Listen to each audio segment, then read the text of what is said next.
What's up, guys? Jason here again. This is gonna be a short little video. I didn't, on the other door assembly that I was ripping apart, I didn't have any escutcheons to talk to you about. There are two different styles. There's this one right here that's supposed to be chrome, and then there's another one that's the big rubber one. Kaiser Willys does offer new ones of these, and then we also have some of the rubber ones as well. So right now I'm working with this. I can't get this assembly out of the door until I address this guy first.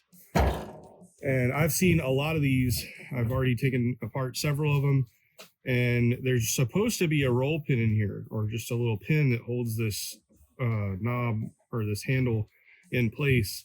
I've had nails, I've had giant cotter pins, I've even had some long rivets that someone put in there and bent off both sides, and I had to cut that guy off.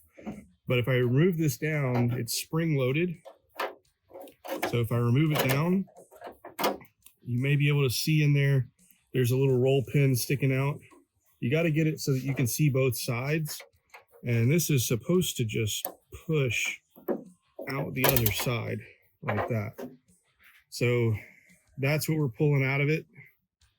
And usually they just look like this.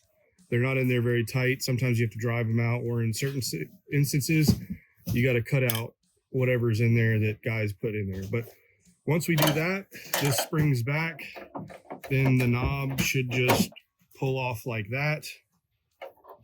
And there's our little escutcheon.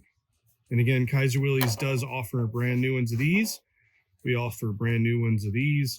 And this little pin, you should be able to pick up at your local hardware store.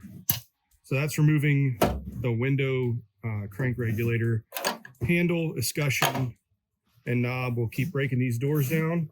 Hope that helps, guys. Thanks for watching. See you on the next video.